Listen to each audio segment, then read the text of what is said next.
look at her, just keeps on getting better with her hand in mine.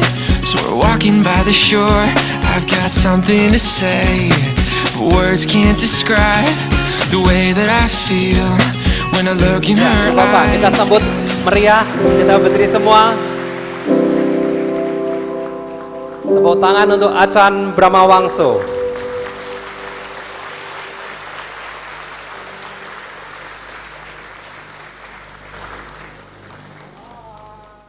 Hai.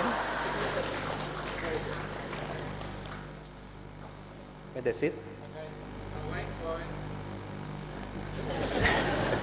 Silakan duduk. Hai Acan Bram. Welcome to Medan. Ya, selamat datang ke Medan. Very good. Bagus sekali. Bagus sekali. Bagus sekali, very good. You can translate yourself. That means very good. Medan itu bagus sekali. Acan, first question. Why do you like to come to Medan every year? Ya, pertanyaan pertama, mengapa Acan senang sekali datang ke Medan setiap tahun? Because I like the way people park their cars in Medan. Penyebabnya karena Acan senang bagaimana cara orang tuh parkir di Medan. How?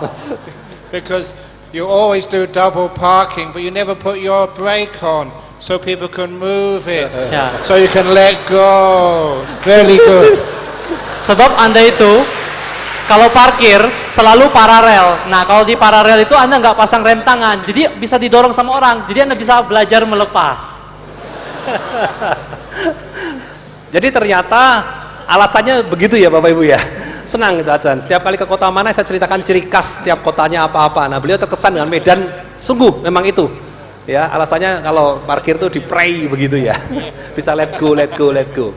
Oke, jadi Ibu Bapak, ini kita akan ada sedikit format yang berbeda dibanding tahun-tahun yang lalu.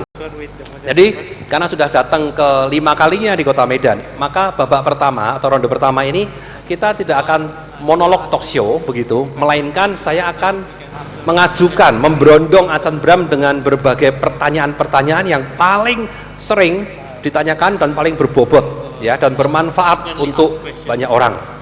Ya, nanti baru babak kedua giliran Anda langsung bertanya kepada Acan Bramawangso. Oke? Kita mulai ya. Halo. Ya, oke. Anda siapkan pertanyaan Anda sendiri. Saya tanyanya pakai bahasa Indonesia aja, jadi tidak usah diterjemahkan. Taswan terjemahkan dalam bahasa Inggris. Oke, Acan Bramawangso pertama kali. Ya, Yes. Pertanyaan pertama. Orang itu banyak yang sudah punya segalanya, ya, kekayaan, ketenaran, keluarga, kesehatan, bahkan kekuasaan. Mengapa orang-orang semacam ini masih mau repot-repot mendengarkan ceramah Acan Bram?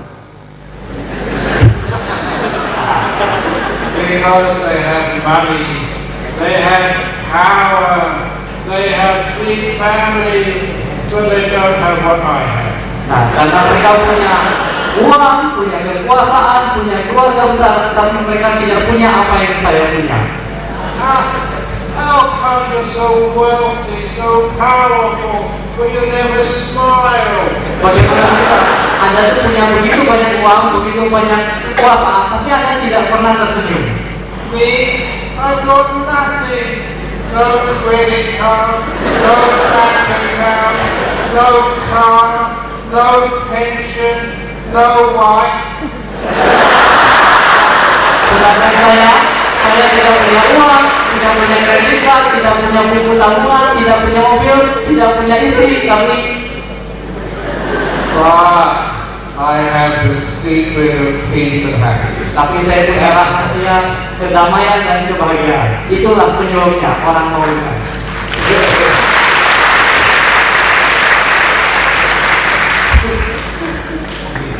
That's an easy one. And the rest is easy.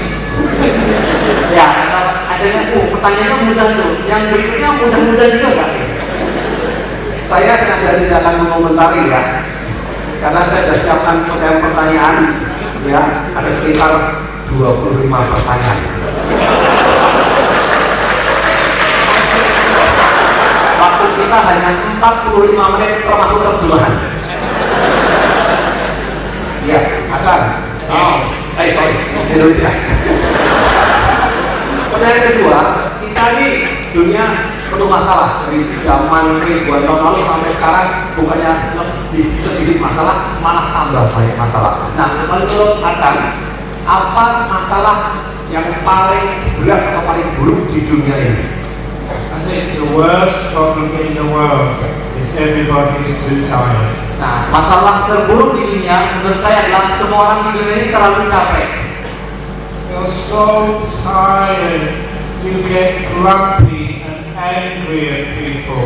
Anda begitu lelah sehingga Anda makin murung dan makin marah terhadap orang lain. You're so tired, you don't have time to spend with your family and loved ones. Anda begitu lelah sampai Anda tidak punya waktu untuk dihabiskan bersama dengan keluarga dan orang yang Anda cintai. You're so tired that you don't have time to spend with yourself. Anda begitu lelah sampai tidak punya waktu untuk bersama diri Anda sendiri. So because we don't have that time with the important things in life, I think that's the cause of many problems in our world. Karena kita nggak punya waktu untuk itu semua, menurut saya itu yang menyebabkan semua masalah di dunia ini. So in order to let people sleep more, people actually listen to my talks before they go to bed, and actually before they go to bed they're fast asleep. Jadi untuk membuat orang bisa tidur lebih banyak, mereka mendengarkan ceramah saya. Itu membuat mereka tidur lebih cepat. Oke, tepuk tangan. Nah, sekarang pertanyaan ketiga, langsung mengenai topik kita. Ini topiknya adalah aware everywhere. Nah, kita tanya dulu, sekarang apa maksudnya aware atau awareness? Ya, penyadaran bahasa Indonesianya. Maksudnya apa sih penyadaran? Kenapa begitu penting? Okay. So many people, their awareness is outside of themselves instead of being inside of you. So for example, when you get angry at somebody, you're not aware of what it's doing for you. You're only aware of the object of your anger. That is why you don't realize it's killing you. Banyak orang cuma sadar apa yang ada di luar mereka, tapi mereka tidak sadar apa yang ada di dalam diri mereka. Misalnya kalau mereka marah, mereka tidak tahu mereka itu marah. Mereka hanya tidak peduli dengan diri sendiri, hanya taunya marah terhadap objek di luar, yaitu orang lain. And our awareness is always in the future. We're always going somewhere. We're never being here. Dan sebenarnya dengan penyadaran kita yang seperti itu, kita hanya memikirkan masa depan. Selalu ada di masa depan, tidak pernah ada di masa kini. It's very rare you can enjoy this moment when you're planning where you're going to go next. Sangat langka sekali Anda bisa berada di momen kini tanpa merencanakan Anda mau pergi kemana setelah ini. It's like the person walking along the road. They look so far in front, they fall in the hole right in front of them. Seperti orang kalau jalan di atas tali, mereka melihat jauh sekali ke depan sehingga mereka langsung jatuh ke bawah. So we're not really aware of where we are and what we're doing right now. Jadi mereka tidak benar-benar mawas atau sadar di mana mereka berada dan apa yang sedang mereka kerjakan. So for me, awareness or mindfulness is putting more attention into this present moment right now. Jadi bagi saya kemawasan atau penyadaran itu adalah meletakkan lebih banyak perhatian kepada momen kini, saat ini juga. Because right now is where your future is being made. Sebab saat inilah di mana masa depan Anda sedang diciptakan. So do you want a nice, happy, healthy future? Jadi kalau Anda mau suatu masa depan yang enak, menyenangkan dan sehat, so put more attention in where your future is being made right now. Berikan perhatian di mana masa depan Anda sedang tercipta, yaitu saat kini. So that is why it's very important for awareness being right now. Jadi sangat penting bagi kita kalau punya kemawasan tuh untuk berada di saat kini. And I think there's enough people to understand English. This may not translate well into Bahasa. Jadi saya harap di sini banyak orang bisa bahasa Inggris ya, sebab ini mungkin susah diterjemahkan ke bahasa Indonesia yang berikut ini. But wherever I go in the world, last week I was in Hong Kong, now I'm in Medan. It's very rare for me to see a human being. Nah, kemanapun saya pergi, terakhir ke minggu kemarin saya ada di Hong Kong, sekarang saya di Indonesia, saya sangat langka sekali melihat yang namanya human being, manusia mengada, mengada. Being. All I ever see are humans going somewhere. Yang saya lihat hanyalah manusia yang going kemana? Human going. Going, but not being. Mereka tidak being, mereka going. And you know where you're going? Nah, sekarang Anda tahu Anda mau kemana? To cemetery. Anda sekarang sedang menuju kuburan. So be a human being, be here. And then cemetery is long way in the distance. Jadi Anda jadilah manusia being gitu, manusia sejati gitu loh. Jadi kuburan masih jauh di sana gitu. So mindfulness is being here. Jadi yang namanya penyadaran, mindfulness, mawas itu adalah hadir di sini. Bagus sekali ya Chan Bram. Very good. Iya. Ini sedikit tambahan yang pernah saya tahu dikit Bapak Ibu ya. Buddha. Kata Buddha itu artinya kan sadar. Nah, gelar Buddha ketika Buddha menyebut dirinya sendiri itu Tathagata. Ya, pernah dengar Tathagata kan? Tathagata itu artinya apa? Artinya tidak dari mana-mana dan tidak pergi kemana-mana. Artinya ya berada di sini, being here, right now. Nah, itu arti kata Tathagata. Please cross check to Achan. Is it correct? Tathagata not going anywhere. Okay. Ya. Lumayan. Oke, Achan. Yes. Yes. This is quite personal. Personal. Iya, very personal. Apa sih enaknya atau asiknya jadi biku itu? May I? Ya. No, I know this is a naughty joke. Can I tell a naughty joke? Nah, saya tahu ini jawabannya pasti mau mengundang lelucon lucu nih pasti. Because my father, when I was very young, this was one of his favorite jokes. Nah, sebab waktu ayah saya masih muda, dia sering mengucapkan lelucon yang ini, favoritnya ini.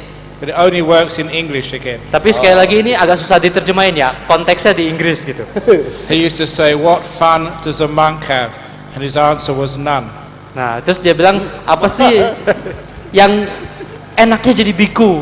Jawabannya none, N-O-N-E, tidak ada. But it also means N-U-N. Tapi juga bisa berarti none, biarawati katanya. Biksu nih. But that's not right. Tapi itu ngawur ya gitu ya. We're good monks. Tapi Achan nih biksu yang baik gitu.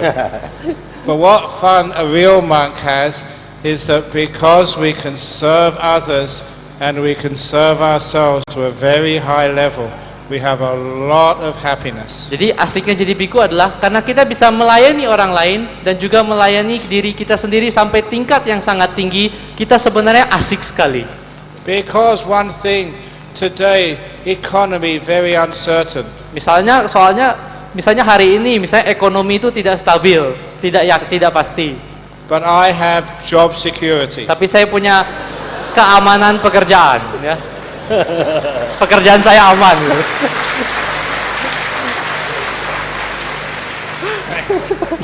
The other fun you can have as a monk is that you can eat a lot and no one complains about how big you are. Nah, asiknya jadi biku yang lain adalah Anda bisa makan sebanyak mungkin, tapi orang lain nggak bakal mengeluh Anda tuh segendut apa. Because when people keep saying, Ajahn Brahm, you're fat, I say, no, I am not fat. Nah, so orang-orang sering bilang, Ajahn Brahm, Anda tuh gemuk. Saya bilang, saya tidak gemuk. I say, because I've been a monk almost 40 years now. And every year you're a monk or a nun, your heart gets bigger and bigger and bigger. Now my heart is so big, it pushes my tummy out. Sebab saya bilang saya sudah 40 tahun jadi biku, sebagai biku setiap tahun semakin lama hati saya makin besar. Hati saya begitu besar sampai menekan perut saya keluar.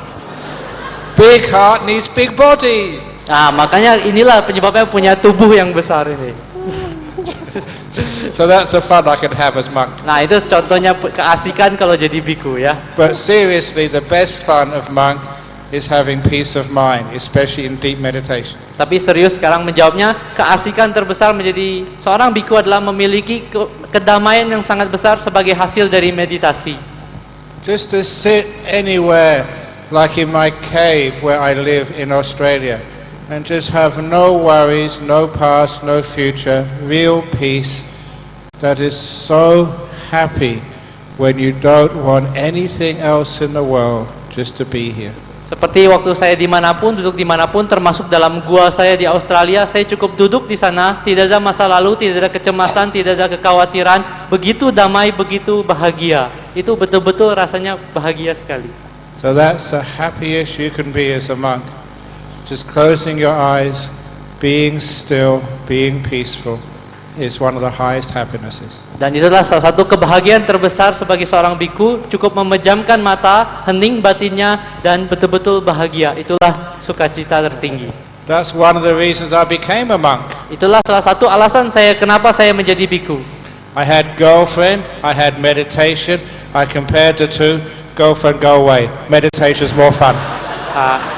Saya punya pacar, saya punya meditasi. Saya bandingkan dua-duanya ini, kayaknya meditasi lebih enak. Pacar minggirlah. Yeah, very good. Ibu bapak, testimoni. Saya waktu pertama kali mengunjungi tempat tinggal Ajahn Brahm, saya terkejut bapak ibu. Karena saya pikir saya akan datang ke sebuah kuti begitu ya. Ya saya bayangkan pondok mungkin sederhana, karena beliau adalah simple monk gitu ya. Tapi saya lebih terkejut karena ternyata oh itu cuma kantor, bukan kutinya. Lah kuti Ajahn di mana? Tolong kasih tahu saya. Wah, saya dibawa oleh Ajahn ke sebuah gua bapak ibu. Ada pintu dibuka gua. Loh, dalamnya gua kecil. Saya masuk itu tingginya tuh harus membungkuk gitu ya. Terus kemudian di situ gelap gulita, ada dinyalain lampu paling 5 watt ya, 5 watt. Terus kemudian membuat saya tuh hampir menangis di gua itu bapak ibu. Di situ hanya ada sebuah tikar, panjangnya seukuran mungkin 2 meter ya, tinggi Ajahn Brahm kira-kira 185 itu 2 meter begitu, tipis. Kasur saya itu tebalnya itu 40 cm, ini mungkin cuma 4 cm bapak ibu, atau lebih tipis lagi mungkin 4 mili begitu ya. Terus dinginnya setengah mati di situ, cuma ada ventilasi lubang udara segede ini saja. Betul itu, di situ ada lorongnya begitu, gelap gulita. Dan situ kecil, ruangannya paling cuma 2 kali 2 ya. Nah seperti itu. Jadi saya bingung, ini Ajahn Brahm tuh tidur siang di situ, tidur malam di situ sendirian gitu. Tapi ada temennya. Temennya apa? Kelelawar. Batman kelelawarnya, boneka Spiderman, boneka Batman itu ada di situ. Yang pernah kita lelang tahun lalu itu ya. Salah satunya itu teman Ajahn Brahm di guanya itu. Ya, salut banget ya. Ada biku yang masih mau tinggal di gua sesederhana itu. Tepuk tangan buat Ajahn Brahm. Kalau sekarang tidur di hotel tuh mewah banget begitu katanya. Nggak biasa tidur di hotel. Ya, tadi Ajahn tentang kehidupan biku. Nah, sekarang Ajahn bagaimana dengan kita yang bukan biku? Kita ini sering terjebak dalam rutinitas yang membosankan, menjenuhkan. Nah, bagaimana kiat-kiat untuk yang bukan biku supaya terlepas dari rutinitas yang membosankan? Oh, For us, not monk. no. Yeah, we are not monk. Be a monk inside. Jadilah biksu di dalam hati Anda. So there are times when you can let go and be peaceful. Ada saat-saatnya di mana Anda bisa melepas dan menjadi damai. Remember, I think I said this last time I was in Medan. Di Medan terakhir kali saya mengucapkan, memperagakan hal ini. How heavy is a glass of water? Seberapa berat air ini? The longer you hold it, the heavier it feels. Makin berat Anda pegang, terasanya makin berat ya. Makin lama Anda pegang, makin berat rasanya. If I keep holding this for 3 minutes, for 5 minutes, I'll be in such pain, I'll be a very stupid bhikkhu. Kalau saya pegang ini selama 3 menit, 5 menit, saya akan jadi kesakitan sekali sehingga saya pasti biksu yang sangat bodoh. What should I do when it gets too heavy to hold comfortably? Apa yang harus saya lakukan ketika saatnya sudah jadi terlalu berat, terlalu menyakitkan? I put it down and rest for a few minutes. Saya letakkan dan istirahat selama beberapa menit. And when I pick it up again after a few minutes, it doesn't feel heavy anymore. Dan setelah itu saya ambil lagi setelah beberapa menit, rasanya tidak berat lagi. And it's easy to carry with no stress. Dan mudah sekali untuk diangkat tanpa adanya stres.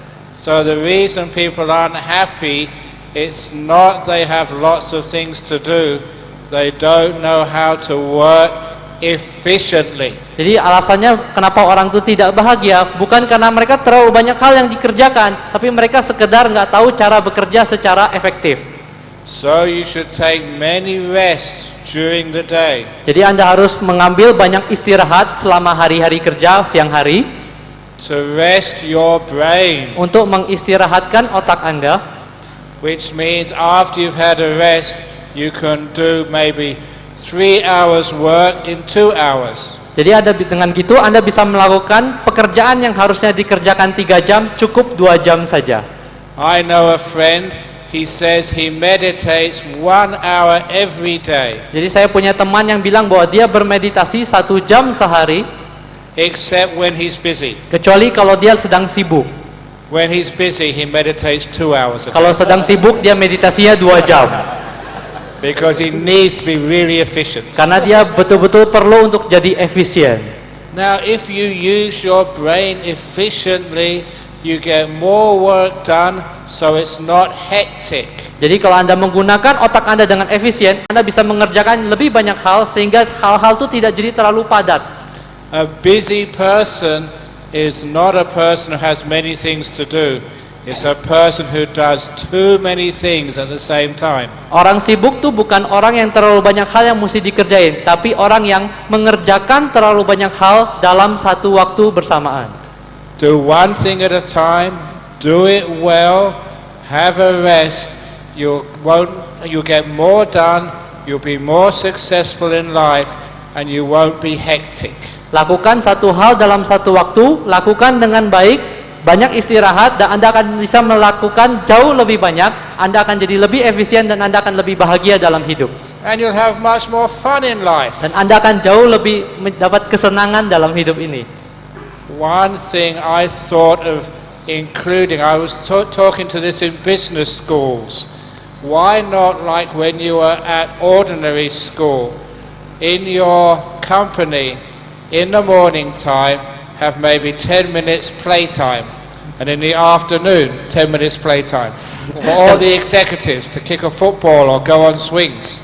Seperti saya bilang di sekolah-sekolah bisnis manajemen, saya bilang kenapa sih nggak di perusahaan ini diterapkan sama seperti sekolah biasa. Waktu mulai awal pagi main 10 menit, sore main 10 menit. Kalau perlu para eksekutifnya silakan main sepak bola atau lakukan permainan swing gitu ya, pakai golf gitu. Because when you include play in your work, you find that you are much happier, healthier, and more rested. Sebab kalau Anda memasukkan unsur permainan dalam pekerjaan Anda akan jadi lebih bahagia, lebih sehat, dan Anda jauh lebih efisien. So please, even if you're a monk, you have to play a lot. Jadi bahkan meskipun Anda seorang biksu, Anda harus banyak-banyak bermain. Laugh a lot. Banyak ketawa. And put fun into your company, and then it will always be successful. Dan masukkan unsur kesenangan ke dalam perusahaan Anda atau company-nya, kelompok Anda, dan itu akan jadi sukses. Now in companies we have CEO, that's Chief Executive Officer, CFO, Chief Financial Officer, CHO, Chief Happiness Officer. Nah, di company kita punya CEO ya yang tertinggi, terus CFO, kepala keuangan, dan terakhir CHO, Chief Happiness Officer. Jadi kepala bagian kebahagiaan. Then your life won't be hectic and life won't be boring anymore. Sehingga hal-hal tidak terlalu sibuk dan hidup itu tidak akan terasa membosankan. People think in Australia it's so boring being a monk. Jadi orang di Australia berpikir bahwa jadi biksu itu begitu membosankan. You can't watch movies, you can't go out to watch soccer, you can't, so many things you can't do except just meditate. Isn't that boring? Anda nggak bisa nonton film, Anda nggak bisa nonton sepak bola, ada banyak sekali hal tidak bisa Anda lakukan. Jadi kayaknya begitu membosankan. But when you become monk like me, you can do really interesting things. Tapi kalau Anda jadi biksu seperti saya, Anda bisa melakukan banyak hal yang sangat menarik sekali.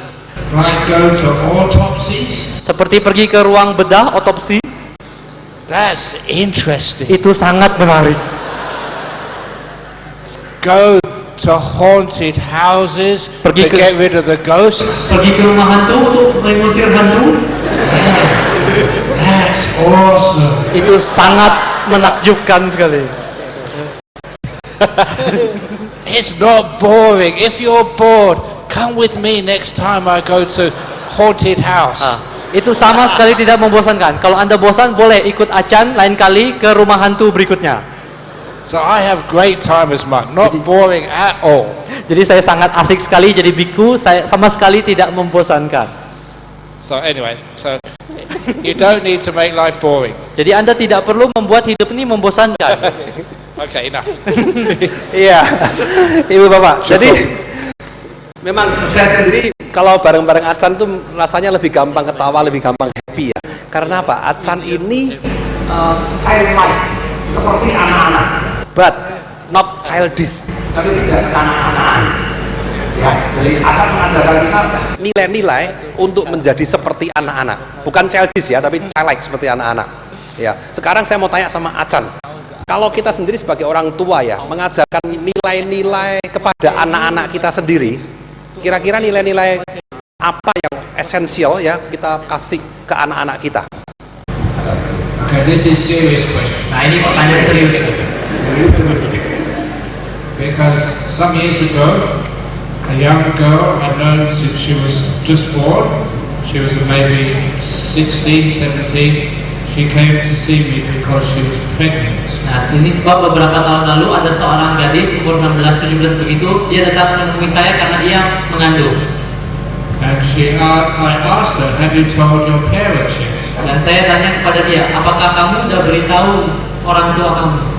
She told me no, her parents will kill her when they find out. Dia bilang, belum, nanti papa mama bisa bunuh saya kalau sampai tahu. That's why she asked me. She wanted me to tell her parents for her.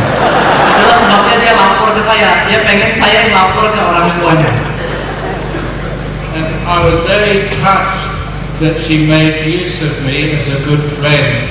Saya sangat terharu bahwa dia menganggap saya sebagai sahabat baiknya sampai cerita begitu. But I was very concerned. Why is it that your children, when they get in trouble and they really need the help of their parents, are too scared to tell you? Tapi saya betul-betul cemas, khawatir adalah kenapa kalau anak Anda sedang ketemu masalah yang betul-betul besar, terjebak dalam kesulitan, mereka malah terlalu takut untuk bicara kepada Anda. There are times when they really need you, and they won't tell you because they're scared. Ada saat di mana mereka sangat membutuhkan Anda, tapi mereka tidak bisa bilang kepada Anda karena terlalu takut sama Anda. In fact, they will lie to their parents. Bahkan mereka sampai berbohong kepada orang tua mereka. And that's a very terrible thing that we have in our societies. Dan itu adalah hal yang sangat buruk dalam masyarakat kita. Why do children lie to their parents? Because they're afraid of telling the truth. Kenapa anak-anak berbohong kepada orang tua mereka? Karena mereka takut kepada orang tua mereka untuk memberitahukan kebenarannya. So I've been trying to encourage parents to tell their children this: son, daughter, whatever you have done, as long as you tell me the truth, I will never punish or scold you. Jadi saya sudah sedang berusaha mengajarkan ini kepada orang tua untuk bilang kepada anak mereka, "Nak, apapun yang kamu lakukan, asalkan kamu memberitahukan papa mama yang sejujurnya, papa mama tidak akan menghukum kamu." If you lie to me, I will punish or scold you, but whatever you've done, as long as it's the truth, then don't be afraid, I won't punish you. Kalau kamu bohong sama saya akan menegur atau menghukum kamu. Tapi selama apapun yang kamu lakukan, selama kamu jujur sama papa mama, tidak akan dihukum. That is making honesty more important than anything else. Dan ini membuat yang namanya kejujuran jauh lebih penting dari semuanya. So when your children do get into trouble, they will come to you without fear. Sehingga saat anak Anda menemui masalah, mereka akan datang dan ngomong kepada Anda. So you can help them. Supaya Anda bisa membantu mereka. If they haven't got that confidence that they can tell their parents without being punished, they will hide so many things from you. Nah, kalau mereka tidak punya keyakinan untuk memberitahu apapun kepada orang tua mereka, mereka akan menyembunyikan banyak hal. And they'll get into more trouble. Dan mereka akan makin banyak ketemu kesulitan. So if you want to teach your children to be honest, you have to always give them amnesty when they tell the truth. Jadi kalau Anda ingin mengajarkan anak Anda tentang kejujuran, Anda harus memberikan pengampunan setiap kali mereka mengucapkan kejujuran. And I've also taught men and women when they get married the same. Please, you got married now. Please make a vow. Husband, wife, as long as you tell me the truth, I won't shout at you, punish you, hit you. As long as you tell me the truth, what you've done, then we'll work the problem out together. Dan saya juga mengatakan kepada laki-laki atau perempuan yang hendak menikah, Anda sudah jadi istri atau suami, apapun yang kamu lakukan, tolong katakan yang sejujurnya. Saya tidak akan marah, saya tidak akan meneriaki, saya tidak akan memukul. Kalau kita akan selesaikan masalahnya sama-sama. Because it's terrible for me to see husbands lying to wives, wives lying to husbands. Dan sebab sangat buruk bagi saya melihat kalau suami bohong sama istri atau istri bohong sama suami. And why do they lie? Because they're afraid of telling the truth. Dan kenapa mereka bohong? Karena mereka takut ngomong yang sejujurnya. So if we can try and change that by making the truth more important than anything else. So as long as you tell the truth, darling, I won't shout at you. Then you'll have a good relationship. Jadi kita harus membuat supaya kejujuran itu lebih berharga dibanding segalanya, sehingga kalau selama sayang, kalau Anda bicarakan yang sesungguhnya, saya tidak akan berteriak meneriaki Anda atau marah kepada Anda. Kita bisa selesaikan masalahnya sama-sama. That's how I would encourage you to raise your children. Itulah bagaimana saya menasihati Anda untuk membesarkan anak Anda.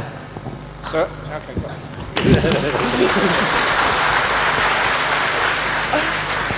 So, Handaka, Tasfan, you can tell me anything as long as the truth, I won't punish you. Jadi Tasfan, Handaka, kamu bisa ngomong sama Acan apa saja, selama benar Acan tidak akan hukum kalian. Acan, I will tell the truth. I'll kidnap you. Translate dong. Oh ya, Acan, saya akan bicara hal sesudah, saya akan menculik Acan. Biar lama di Indonesia ya. Supaya ya. lama gitu. No, you've already kidnapped me. That's why I'm here. Nah, itu sebab, tapi kalian sudah menculik saya, itu sebabnya saya di sini. Okay, next Ya. question. Tadi jadi kalau kita itu tidak jujur, Ibu Bapak ya. Dari kecil diajarin untuk nutupin kebohongan, tidak berani ngomong apa adanya, itu ditumpuk-tumpuk jadi worry, cemas, fear gitu ya. Nah, salah satu masalah terbesar di dunia itu kan, dunia ini penuh dengan rasa ketakutan, kecemasan. Ya, worry terus gitu. Nah, ada dua macam worry Bapak Ibu. Menurut survei, jenis worry yang pertama itu adalah worry yang betul-betul harus diworrykan, layak diworrykan. Yaitu misalnya kecelakaan, musibah, bencana alam, ya. Itu tapi jumlah kasusnya cuma 8%. Sisanya 92% adalah unnecessary worry atau worry yang tidak semestinya, yang hanya diciptakan oleh pikiran kita sendiri. Mind-made atau mind-created worry. Nah, sekarang saya mau tanyakan kepada Acan ya. Judul buku Acan itu Don't Worry, Be Happy. Maksudnya apa? Bukan be happy ya, not be happy, but be happy. Ini ada kalimat, saya cek di dictionary, English dictionary, di internet, di Google Translate, cannot find, be happy. Wah, ini salah terjemahan, salah istilah atau apa? Acan, you are responsible, be happy. Yeah. No, happy you find is starting to get into dictionaries now. Hopi, kata hopi, H-O-P-E-Y, sekarang sudah mulai masuk kamus loh. Because we make new words. Language is always growing. Sebab kita menciptakan kata-kata baru, yang namanya bahasa itu selalu berkembang. And now it is actually, if you go on the internet, in the Urban Dictionary, you see Hopi is a new word. New word. Sekarang kalau Anda ke Urban Dictionary di internet, Urban Anda lihat Dictionary. hopi itu masuk ke kata baru. And you heard it in Medan first. Dan Anda pertama kali dengarnya di Medan. Kata-kata baru ya. What is the meaning? Okay, what is the meaning? So when you think of the future, you can think of the future with a positive mind or a negative mind. Seperti Anda saat Anda memikirkan tentang masa depan, Anda bisa memikirkannya dengan batin yang positif atau batin yang negatif. Most people always think of the future with a negative mind. Sebagian besar orang memikirkan masa depan dengan batin yang negatif. They think, I'm gonna die, I'm gonna lose all my money, my boyfriend is gonna dump me, I'm gonna lose my job. Mereka selalu pikir, aku akan kehilangan uang, aku akan meninggal, pacar saya akan mencampakkan saya akan kehilangan pekerjaan saya. That could happen. Itu bisa saja terjadi. But other things can happen as well. Tapi hal-hal yang lain juga bisa terjadi. So when you look in the future with a negative mind, it's called worry. Jadi kalau Anda melihat masa depan dengan batin yang negatif, itu disebut dengan worry atau cemas. And many psychologists have found out if you think something bad is going to happen, you increase the chances of that happening. Banyak psikolog telah menemukan bahwa ketika Anda memikirkan tentang sesuatu itu, Anda akan meningkatkan kemungkinan bahwa itu sebenarnya kejadian betulan. But when you think of the future with a positive mind, then you find that's called being full of hope. And when you have a positive mind for the future, you find more positive things happen in the future. Sedangkan pada saat Anda melihat masa depan dengan batin yang positif, itu artinya penuh dengan harapan. Dan pada saat Anda penuh dengan harapan, kemungkinan terjadi hal-hal yang lebih baik juga meningkat. For example, you worry that your husband is going to have a relationship with another girl. Misalnya Anda cemas, suami Anda mungkin punya hubungan gelap dengan perempuan lain. It starts off, he's a good husband. Nah, misalnya padahal meskipun dia suami yang baik gitu. Because you worry about that, you hire a PI to go looking, see what he's doing. Karena Anda cemas tentang suami Anda menyewa detektif bayaran untuk memata-matai suami Anda. And you're always checking his mobile phone to see what messages he's got. Nah, Anda selalu memeriksa handphonenya melihat apa isinya. And when he finds out he's so unhappy with you, he does go and get another girlfriend. Dan ketika ketahuan betulan, suami Anda jadi kesal betulan sama Anda dan mencari perempuan lain malah betulan. That's no way to have a relationship. You have to trust your husband, trust your wife. Bukan begitu caranya menjalin hubungan. Anda harus mempercayai suami Anda, mempercayai istri Anda. And that worry destroys the trust. Dan kecemasan itulah yang menghancurkan kepercayaan itu. Some people worry they're getting cancer, they're getting cancer, they're getting cancer. Beberapa orang cemas, mereka tuh, aduh, gue bisa kena kanker, bisa kena kanker. And if you have anxiety like that, you will get cancer. The anxiety causes it. Dan karena Anda gelisah seperti itu, Anda akan kena kanker. Sebab penyebab kanker adalah kegelisahan. When I was about 8-9 years of age, I got my first bicycle. Pada saat saya umur 8-9 tahun, saya dapat sepeda pertama saya. I was so scared of falling off. I'd grab the handlebars until my knuckles were white. Saya begitu takut jatuh dari sepeda sampai saya pegang setangnya kuat-kuat sampai buku jari saya itu jadi putih. I was so stiff with fear when I rode the bicycle. Badan saya begitu kaku sama ketakutan pada saat saya naik sepeda. That's why I kept falling off. Itulah sebabnya saya jatuh terus. Because I was so stiff, your body couldn't adjust to the curves. Karena badan saya begitu kaku sampai saya tidak bisa menyesuaikan tubuh saya dengan tikungan jalan. I fell off because I was worried about falling off. Saya jatuh karena saya cemas bakal jatuh. As soon as I stopped worrying about falling off, I could ride that bike, sometimes with no hands. Nah, kadang-kadang begitu saya berhenti mencemaskan bakal jatuh, kadang saya bisa mengendarai sepeda itu, bahkan kadang nggak pegangan setang sama sekali. After no hands, I could ride it with no teeth.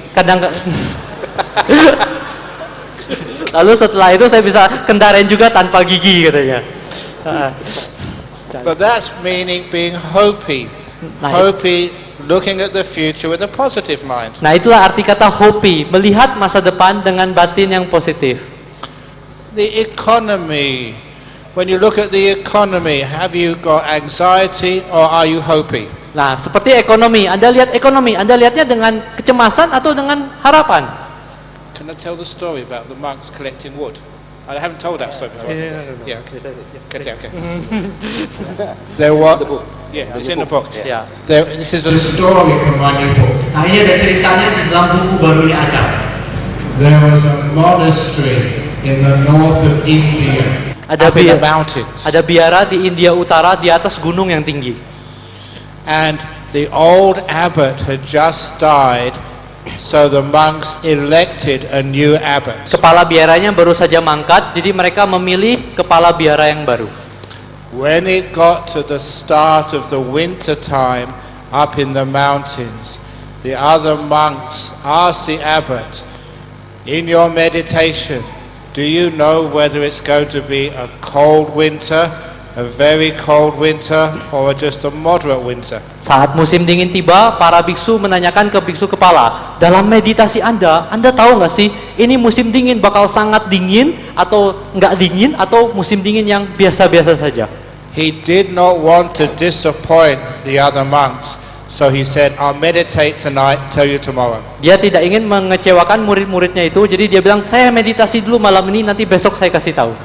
But instead of meditating, he got out his cell phone and rang the weather bureau. Jadi, tapi alih-alih meditasi, dia ini nelpon pakai handphonenya dan tanya tentang biro BKMG ya, meteorologi geofisika ya. Yeah.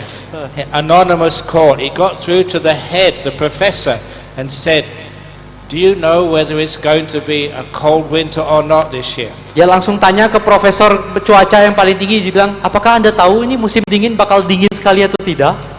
The professor said, I think it's going to be cold winter. Terus profesor bilang, saya pikir musim dingin kali ini bakal dingin sekali.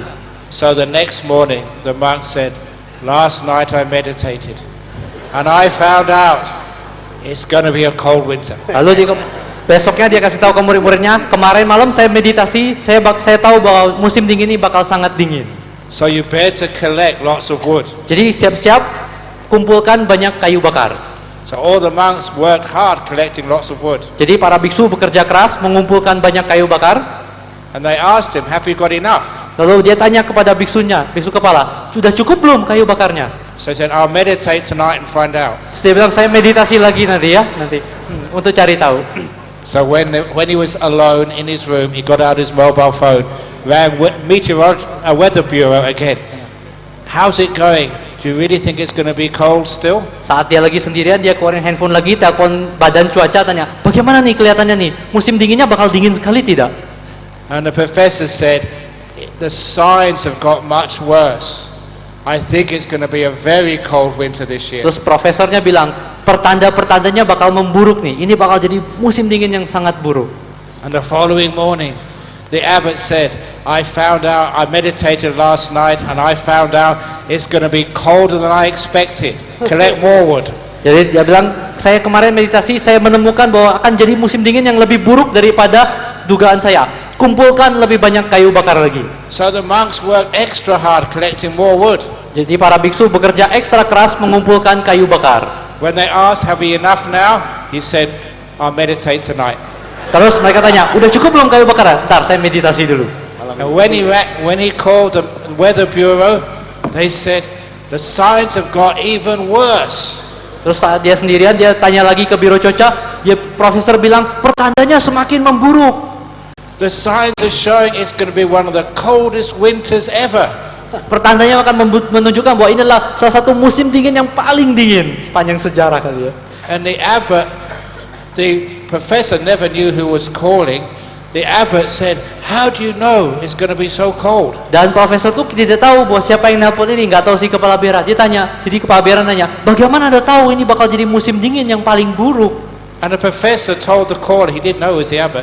The professor said, lalu profesor bilang, karena dia nggak tahu siapa yang nelpon, profesornya bilang begini, I'm sure it's going to be very cold this year because the monks in the monastery have been collecting so much wood. Terus profesornya bilang, saya yakin musim dinginnya sangat buruk sekali. Kenapa? Karena para biksu di biara itu mengumpulkan kayu bakar seperti orang gila. And the person who told me that story said, that is how Wall Street works. Dan orang yang menceritakan cerita itu pada Achan bilang, itulah cara kerja Wall Street, bursa saham. No one really knows why stocks go up, why stocks go down. Tidak ada orang yang sebenarnya tahu kenapa saham tuh naik atau turun. If you worry, they go down. Kalau If you Anda hope cemas- it, they go up. Kalau ada cemas, sahamnya turun. Kalau Anda punya pengharapan, sahamnya naik. So what do you want it to do? Go up or go down? Jadi Anda maunya apa? Naik atau turun? Go down. Go up. So don't worry. Be happy. Yeah.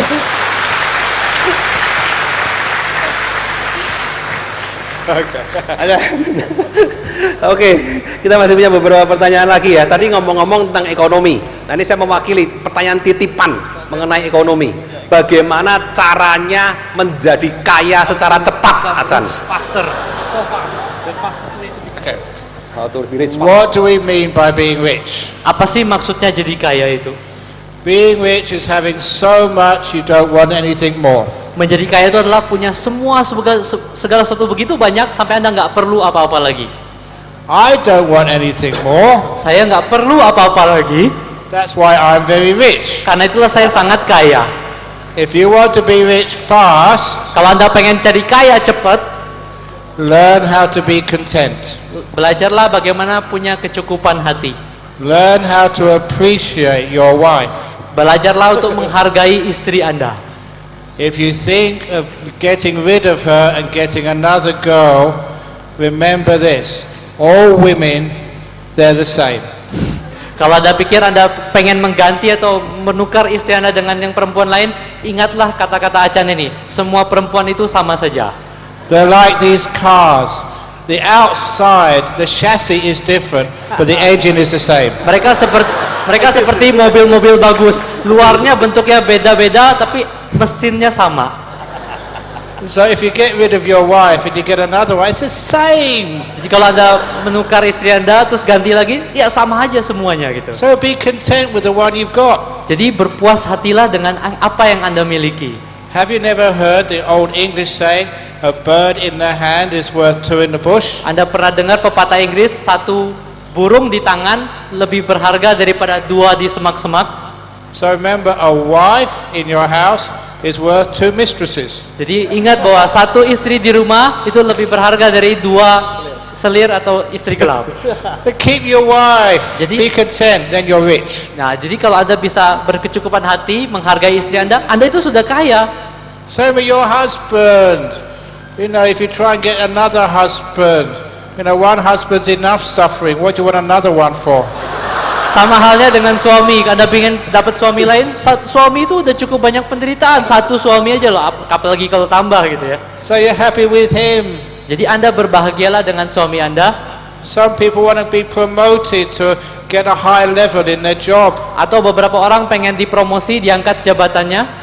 Why do you want to do that for? Buat apa Anda naik pangkat? Just to get more stress. Anda malah dapat lebih banyak stres. And you get more money, but no matter how much money you have, it's never enough. Lalu Anda memang bisa dapat lebih banyak uang, tapi seberapapun uang yang Anda punya, Anda tidak pernah merasa cukup.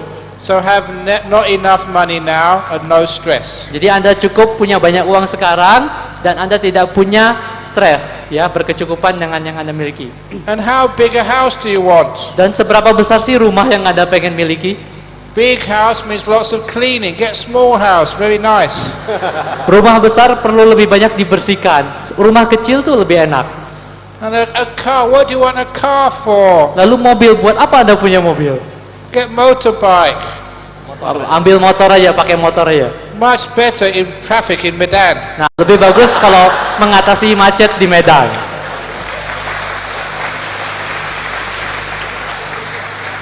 And why do you want kids for? Buat apa Anda punya anak?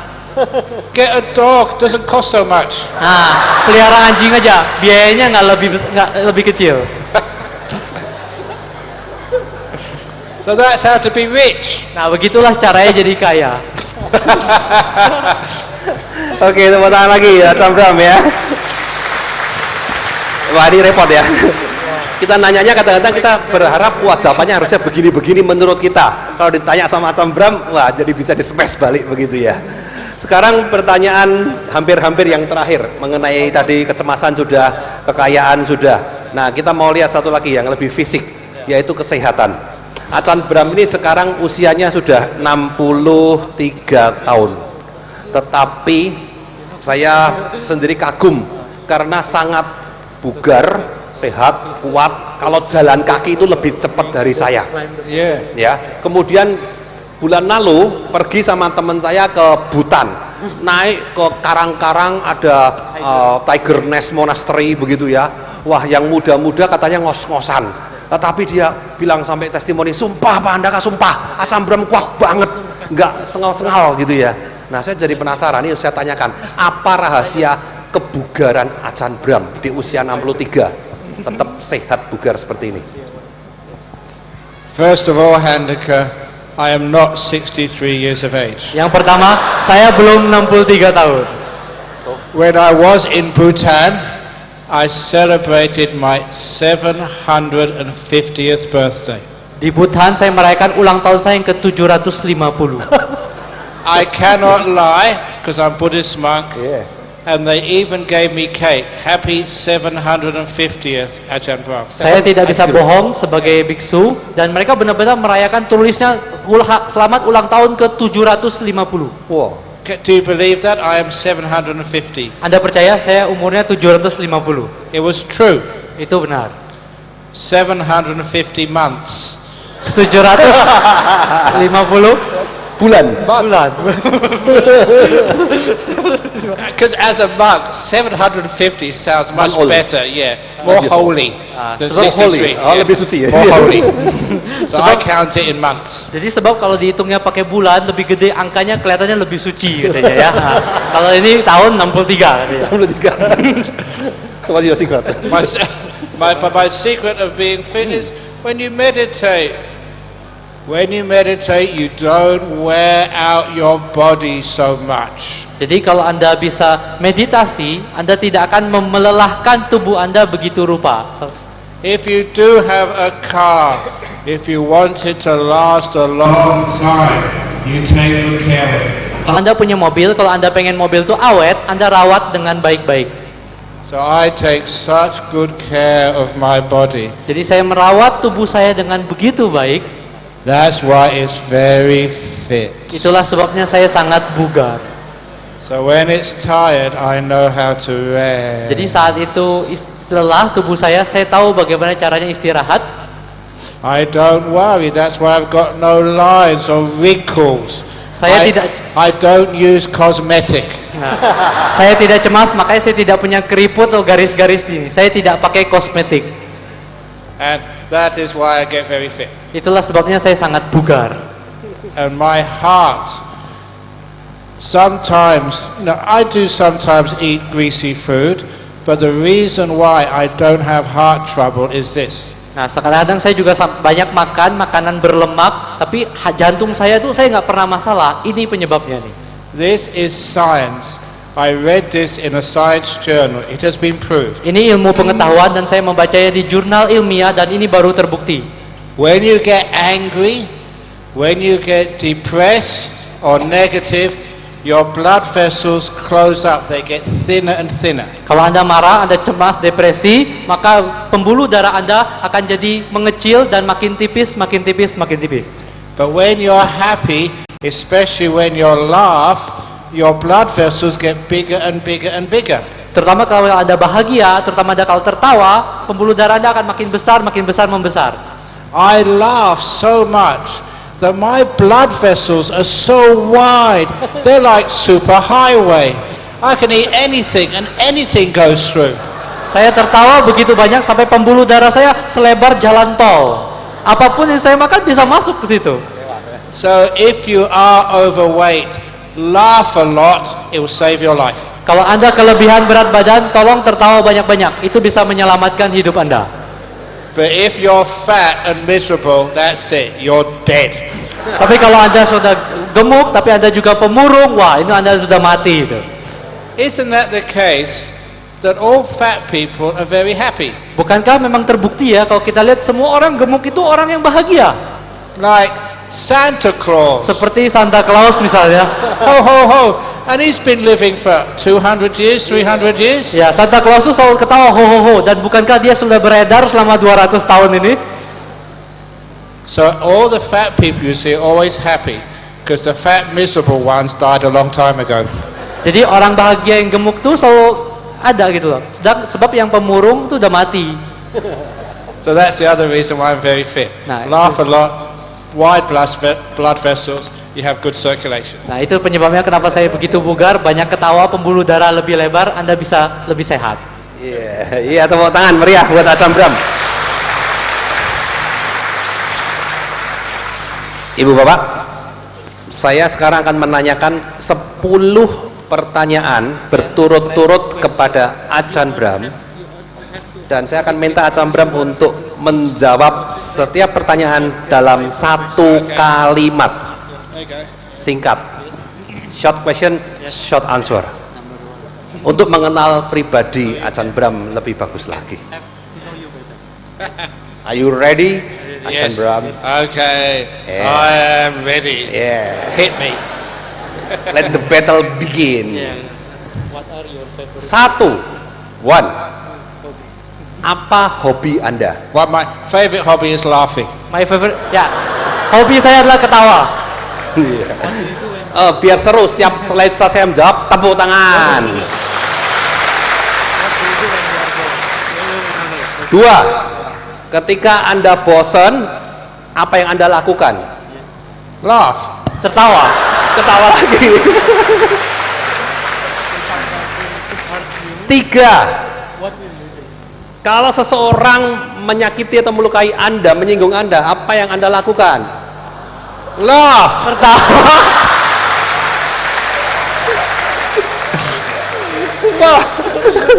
Oke.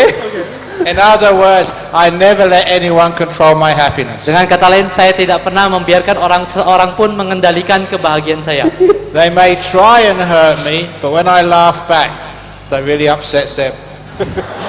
Mereka mungkin berusaha melukai saya, tapi ketika saya tertawa itu benar-benar membuat mereka kecewa. Kecewa. Gak mempan ya. Nomor 4. Number 4. Bagaimana Anda bereaksi dengan berita-berita kekerasan atau kekejaman di surat kabar, di berita-berita? How I act, give compassion and kindness, and try and do something about it. And first of all, I feel compassion when I see violence in the newspapers. Pertama, saya merasakan kewelasan kepada kekerasan yang ada di dalam berita itu. But then I want to try and do something about it. But I try to teach people to be more forgiving. Kemudian saya akan berusaha mengajarkan orang-orang untuk bisa lebih memaafkan. Tepuk tangan. Ya, penting ya. 1 kalimat ya. Nomor 5, number 5. Penting, ini sulit pertanyaannya. Sulit dijawab oleh Achan Bram. Apa yang bikin Achan Bram bisa sedih?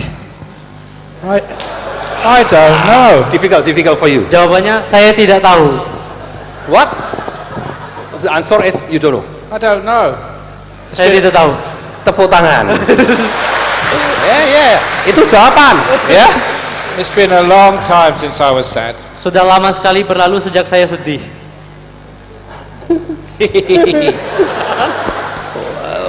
I feel sad to myself now. Sekarang saya merasa sedih sendiri. Jadi sedih sendiri Bapak Ibu ya. Sungguh luar biasa. So I laugh. Jadi tawa itu. Nomor 6, number 6. Number 6. Okay. Apakah momen yang paling mengerikan dalam hidup Achan? Scariest moment in my life. Yeah. Be honest Achan. No, I'm trying to remember. Maaf, sudah lupa katanya. Because, no, I remember a ghost came up to me. Ghost? Yeah, but I wasn't scared. Okay, about ghost you can answer in more sentences. Saya ingat saya pernah didatengin hantu, tapi saya nggak takut. Tell me more. No, you don't want to know about ghosts, do you? Tapi Anda nggak mau dengar cerita hantu kan? Do you? Mau nggak? Okay, lights down. Oke, please. tolong matiin lampunya panitia. Okay, this is true ghost story. Ini adalah kisah hantu betulan. In, I think, 1980, Terjadi ya tahun 83. I was walking through Thailand, Saya sedang di Thailand. not staying in a monastery, but just staying in the mountains and jungles. Saya sedang berjalan, tapi bukan tinggal di wihara, tapi di pegunungan yang banyak hutannya. And I went to one monastery And I told him where I was going, and I asked him, is there a cave about a day's walk from here where I can rest? Lalu saya pergi ke satu wihara pegunungan tuh, saya tanya, di dekat sini ada gua nggak yang jaraknya 1 hari perjalanan supaya saya bisa istirahat di sana. Because caves were like natural hotels for monks. It was sheltered from the rain and the wind. It was dark and quiet and cool.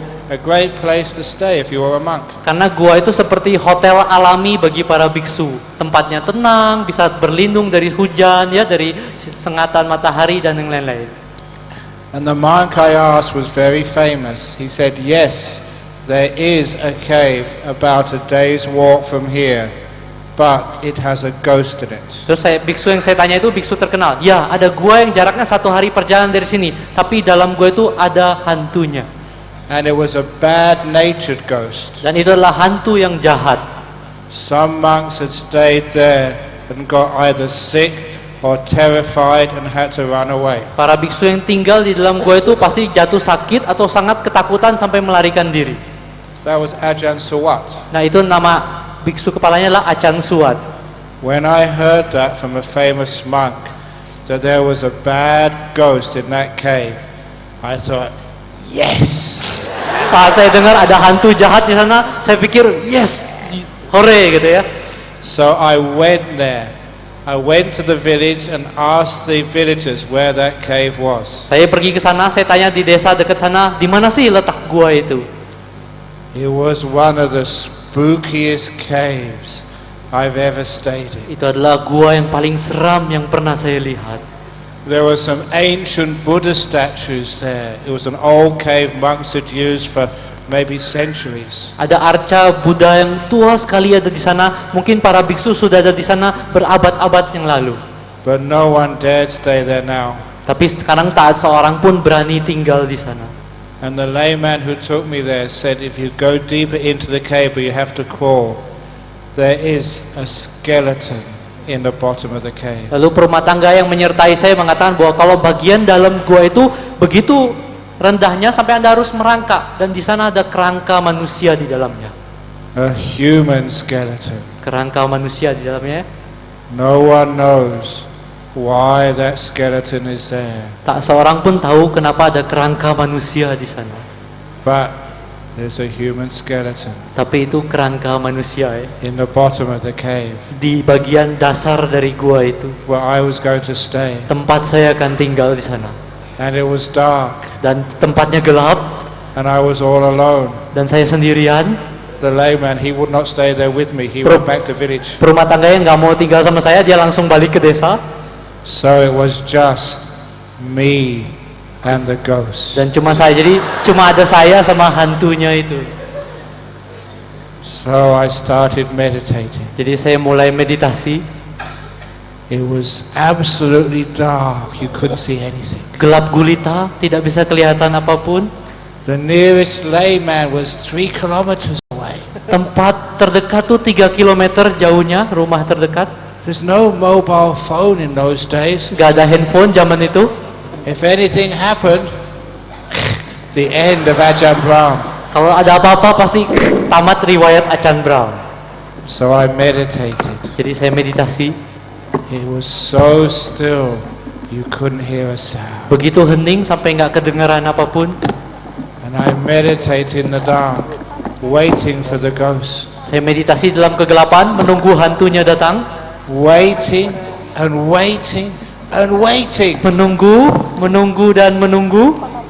And I thought the ghost wasn't going to turn up. Tapi saya pikir ketika saya pikir hantunya nggak bakal muncul. So I lay down to go to sleep. Lalu saya mulai berbaring buat tidur. And as soon as I lay down, Dan segera saat saya berbaring, I heard someone run right towards me. boom, saya dengar ada suara orang berlari ke arah saya. They ran and they stopped Mereka berlari lalu berhenti mendadak. right in front of where I was laying. Tepat di depan di mana saya sedang berbaring. I heard it clearly. There was no other sound there. Saya mendengarnya dengan jelas sebab tidak ada suara lain di sana. What would you do? Apa yang kalau Anda You know Anda what mau Anda lakuin apa? You know what I did? Anda tahu apa yang saya lakukan? I said, "Ghost, if you didn't come when I was waiting for you and you come when I'm sleeping, go away and come back tomorrow." Terus saya bilang sama hantunya, kalau kamu datang pada saat saya sedang nggak tunggu, saya pas sedang tidur, mendingan besok deh baru datang. That's true, I just sent the ghost away, went to sleep. Saya benar-benar mengusir hantunya, tuh saya kembali tidur. You got to be firm with ghosts. Anda harus tegas kalau sama hantu.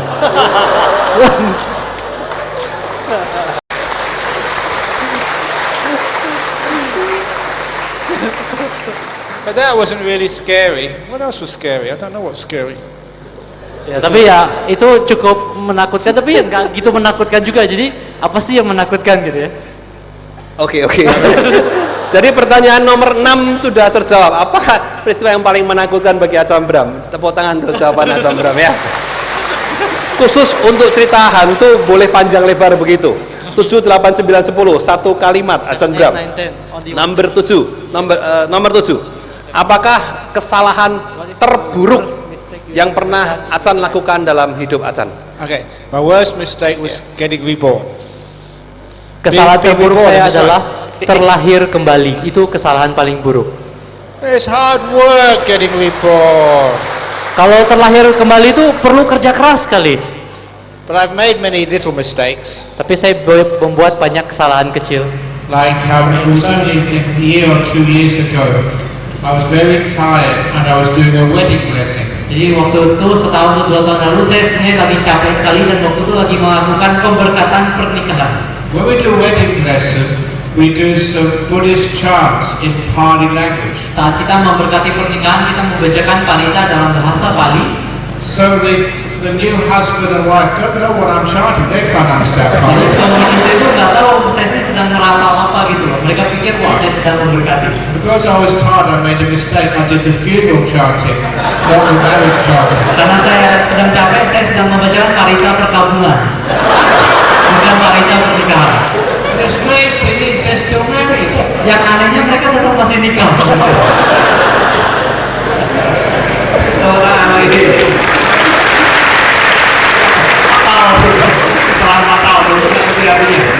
Nomor 8, Acan, apakah keputusan terbaik yang pernah Acan bikin dalam hidup Acan? Best decision. The best decision is never to compare the decisions I've ever made. Nah, keputusan terbaik dalam hidup adalah tidak pernah membanding-bandingkan yang satu dengan yang lain. Keputusan yang satu Because we make a decision, sometimes we think it was good decision, sometimes we think it's bad decision. sebab kadang pada saat kita bikin keputusan, kadang kita pikir ini keputusan baik, kadang ini keputusan buruk. But all decisions are who knows decisions. Tapi sebenarnya semua keputusan itu adalah siapa yang tahu. Because you can't work out what would have happened if you made a different decision. Sebab Anda tidak mungkin bisa memecahkan, mengetahui apa yang terjadi kalau Anda tidak membuat keputusan. You don't know what would have happened if you chose to go another path. Anda tidak tahu apa yang bakal terjadi kalau Anda pilih jalan yang lain. That is why I make decisions and I never look back. Itulah sebabnya saya bikin keputusan, saya tidak pernah lihat kembali. Because there is no such thing as a good decision or a bad decision. Sebab nggak ada yang namanya keputusan yang baik atau yang buruk.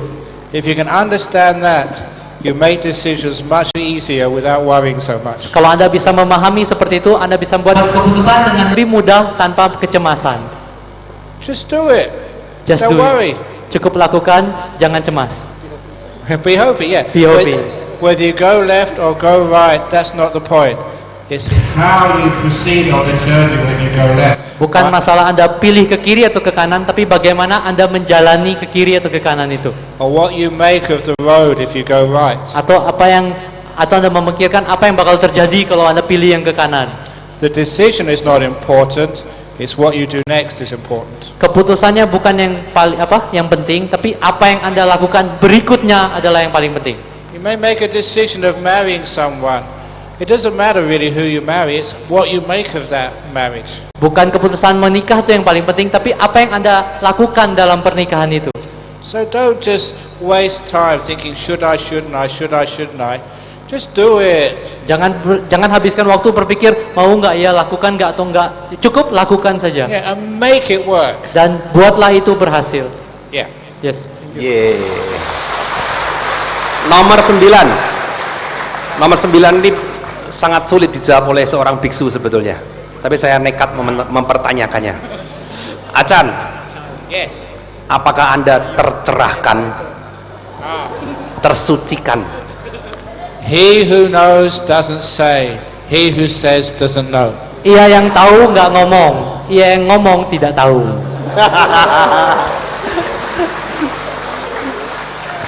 You know that I'm not allowed to say. Yeah. Kamu I'll tahu get saya in nggak boleh trouble if I ngomong. said. Dan ini justru menimbulkan masalah kalau saya ngomong.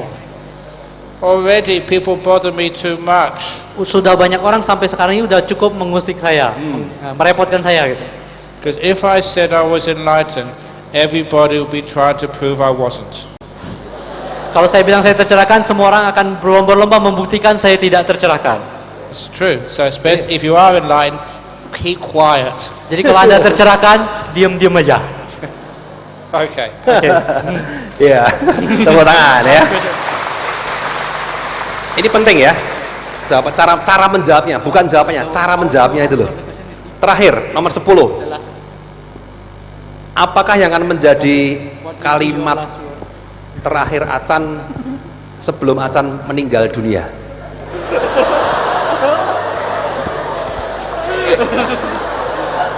Ampun Acan, excuse me, I'm sorry. Merci, merci. Last question, Merci. last word before you pass. Ya, kata-kata terakhir sebelum My last words would be, I told you I was sick. Hah? I told you I was sick. Kalimat kalimat terakhir saya mungkin adalah sudah kubilangkan saya sakit. No, it would be, Handika, jumpa lagi. Jumpa lagi itu. Dan mungkin ya, artinya apa? Sampai ketemu lagi gitu. Jumpa lagi. Ya, tepuk tangan meriah untuk Acan Bram. Kalau mau bertanya gimana caranya ya panitia? Udah SMS ke nomor itu? Tes. Iya. Caranya gimana sih? Saya tuh gaptek Bapak Ibu. Oh gitu ya? Ya. Kamu sini nanti ya. Oke. Ibu Bapak, kita akan having fun lagi. Tujuan agama Buddha adalah mencapai nibbana atau pencerahan. Tolong deskripsikan definisi nibbana itu apa? The definition of Nibbana is being so content you don't want anything anymore. The ending of all wants and desires. Definisi nibbana adalah Anda begitu penuh sampai Anda tidak kepengen apapun lagi, akhir dari semua keinginan dan semua nafsu. At the end of craving, so you're so peaceful that it doesn't matter what's around you, you are perfectly at peace inside. Dan akhir dari semua nafsu sehingga Anda begitu damai, sempurna sekali damai, sehingga tidak peduli apapun di sekitar Anda penuh sempurna dengan damai. So do you understand that? Jadi apa Anda sudah mengerti? Really? Sudah benar-benar mengerti? So if you think you'd like to have peace of mind, how can you have peace of mind? Jadi kalau Anda senang punya kedamaian batin, bagaimana sih caranya memiliki kedamaian batin? If you try to make yourself perfect first of all, before you can have peace, you can't. Kalau Anda berusaha menjadikan diri Anda sempurna sebelum Anda memiliki kedamaian, Anda tidak bisa melakukannya. But when you can let go of all idea that you own things, when you're not an owner, then you can be content. Tapi kalau Anda melepaskan gagasan bahwa Anda harus jadi pemilik suatu hal, harus jadi memiliki hal, maka Anda akan jadi berkecukupan hati. For example, when you leave this evening, you won't clean up this hall, will you? Misalnya kalau pada saat Anda meninggalkan ruangan ini, Anda kan tidak harus sampai bersih-bersih.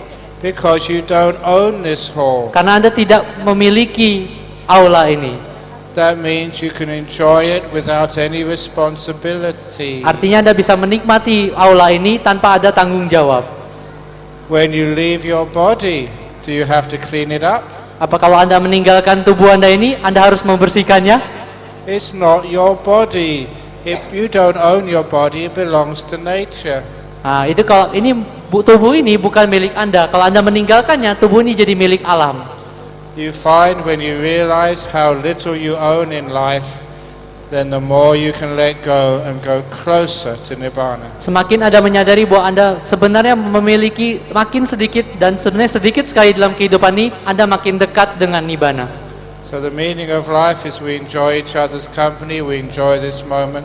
Jadi makna kehidupan adalah kita saling menikmati pertemanan dengan orang lain, menikmati momen ini, And then we let it go, kemudian kita melepasnya. where it leaves no residue.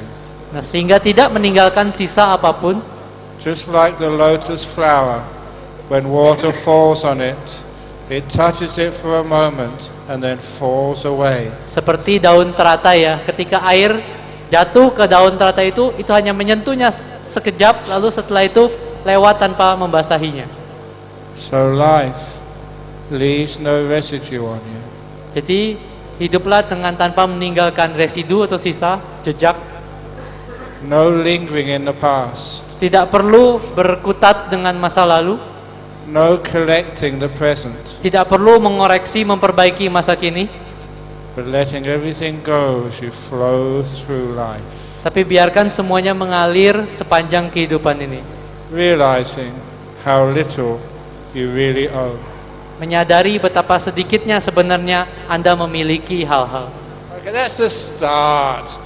It takes years to understand what Nibbana is. Itulah permulaannya, setidaknya dari situ Anda bisa mulai memahami apa itu Nibbana. But hopefully that's the start. Mudah-mudahan itulah permulaannya.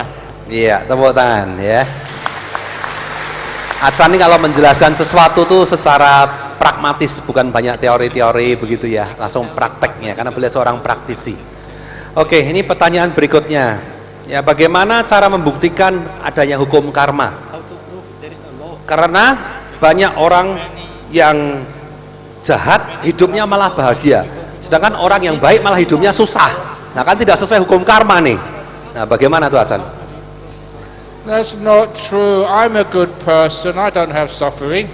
Nah, itu tidak benar. Saya orang baik, saya tidak menderita katanya. And many bad people who do bad things, they do have suffering, only they keep it hidden. Banyak orang jahat melakukan banyak keburukan, banyak karma buruk, tapi mereka nggak kelihatan menderita karena mereka menyembunyikannya di dalam. How many of you have done a bad thing in your life? Does it make you hurt, make you feel sad, make you not feel good about yourself because you've done a bad thing? Seberapa banyak dari Anda, kalau Anda melakukan perbuatan buruk, karma buruk, Anda merasa nggak enak, rasanya tidak enak di dalam hati Anda? Of course it does. I've never met one person who does not regret a bad act they did. Tentu saja orang pasti merasa tidak enak, tidak bahagia saat melakukan perbuatan buruk. Saya belum pernah menemui satu orang pun seumur hidup yang melakukan perbuatan buruk tanpa menyesalinya kemudian. But if you think karma just works on the outside, you make bad karma means you can't be wealthy. It's not so much physical, it's your emotions, a lack of happiness. Tapi kalau Anda menganggap bahwa orang membuat karma buruk malah jadi kaya, itu artinya Anda jangan menganggap hukum karma itu kelihatan dari fisik di luar, tapi dari dalam batin. And if you make good karma, you do something good, you may not be wealthy, you may not even be healthy, but inside your mind, you're very happy and peaceful. Nah, tapi kalau Anda melakukan karma baik, mungkin juga, tapi Anda mungkin tidak kaya ataupun sehat, tapi setidaknya Anda dalam batin Anda merasa sangat damai. So don't just judge the law of karma by whether you're wealthy or poor, or whether you have big property or little property, or good health and bad health. Judge it by the happiness, their emotional well-being, not so much as their physical or economic well-being. Jangan menghakimi hukum karma dari penampakan kekayaan di luar, punya properti besar atau kecil, dari kesehatannya baik atau buruk, tapi nilailah dari betapa kebahagiaan di dalam batin Anda. Recently, because I went to Bhutan, Bhutan had the reputation of the happiest country in the world. Akhir-akhir ini saya pergi ke Bhutan, dan Bhutan terkenal memiliki reputasi sebagai negara terbahagia di dunia.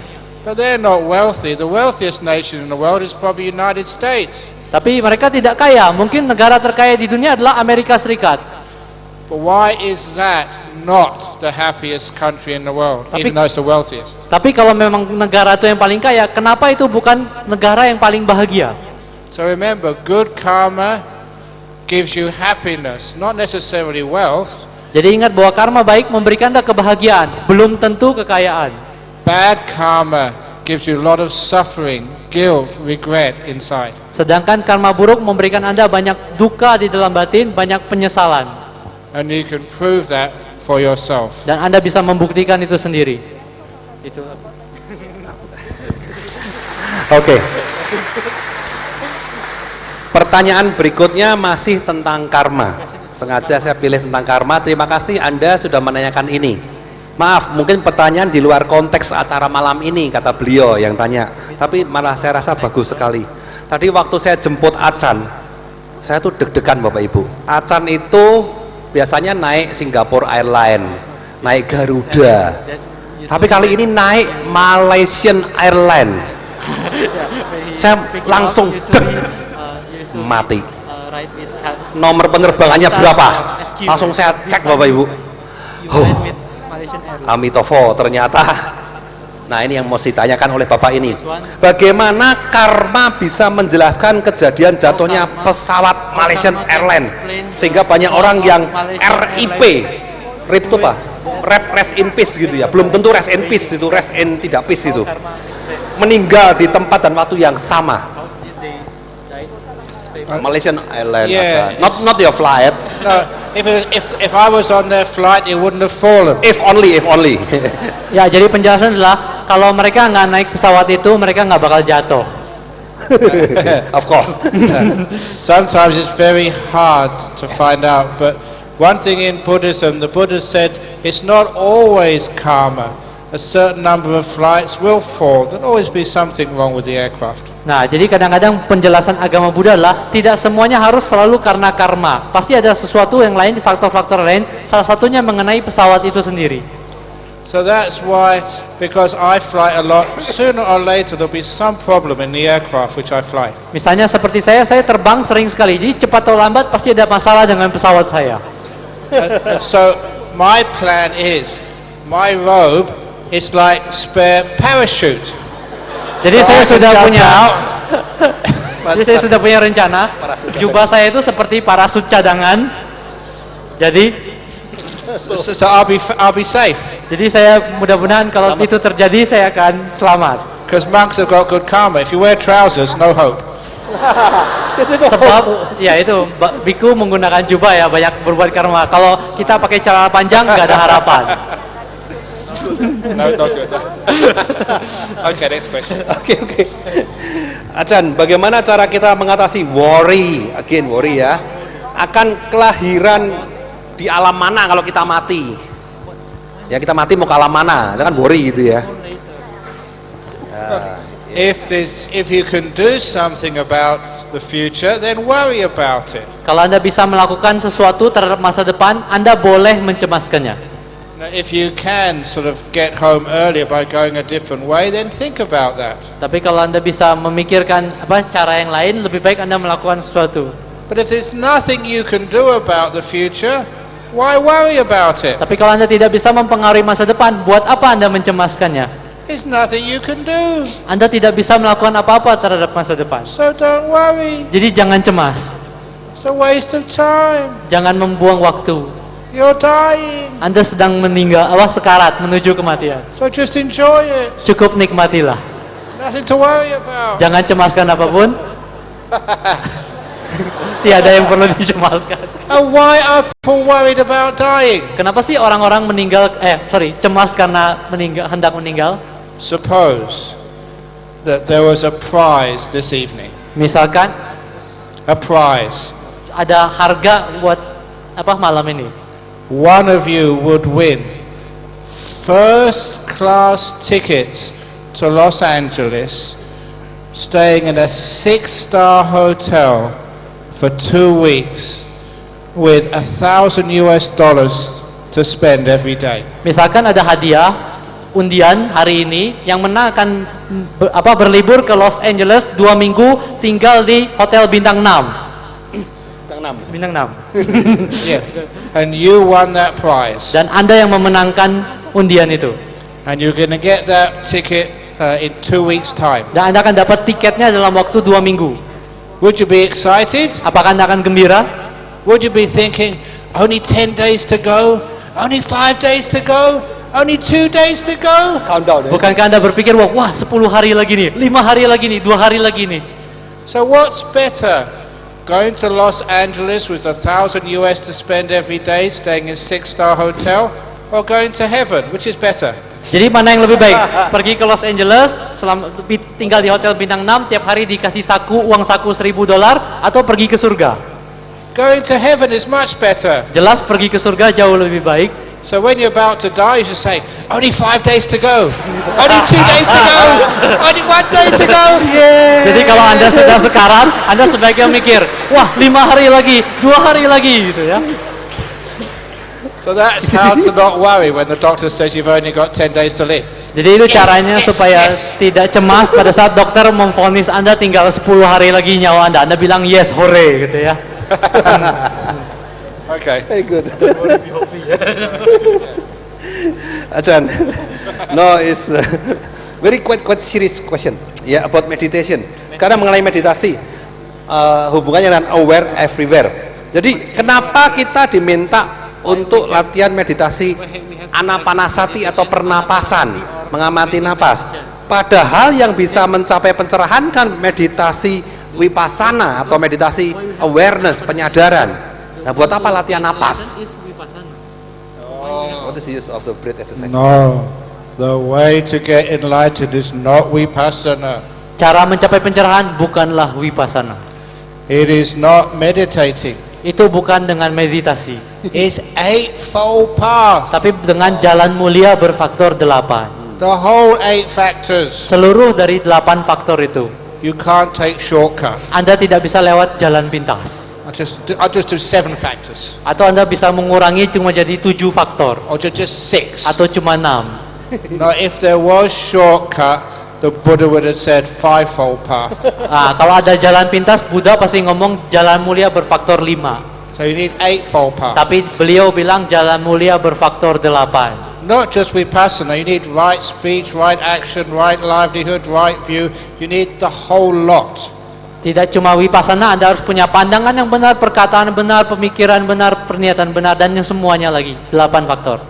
So vipassana is like having a car with a GPS but no wheels on the car. Nah, kalau vipassana itu seperti mobil yang dalamnya punya GPS tapi nggak ada bannya.